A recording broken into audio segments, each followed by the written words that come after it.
Kazibari heritage স্টেটে আপনাদের স্বাগত। 1820 সালের পূর্বের হাভেলিটি ভেঙে এই নতুন হাভেলিটি তৈরি করা হয়। অন্দরমহল এবং বহির্মহলের মধ্যবর্তী দোতলায় আমাদের এই কিতাবখানাটির অবস্থান। অতি প্রাচীন কিতাবখানার বইগুলোকে এই নতুন হাভেলির কিতাবখানায় স্থানান্তর করা।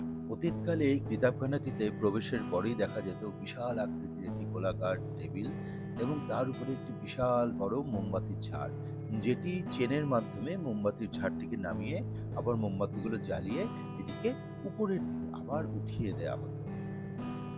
দুপাশে উঁচু ছাদ পর্যন্ত আহ, বিশাল আকৃতির আলমারি ছিল এ ঘরে, এবং এই আলমারিতে রাখা থাকতো 150 জিল আরবি এবং ফার্সি কেতাব। 1916 সালের দলিলে দেখা যাচ্ছে যে কেতাবগুলোকে ওয়াফ করে যাওয়া হয়েছে।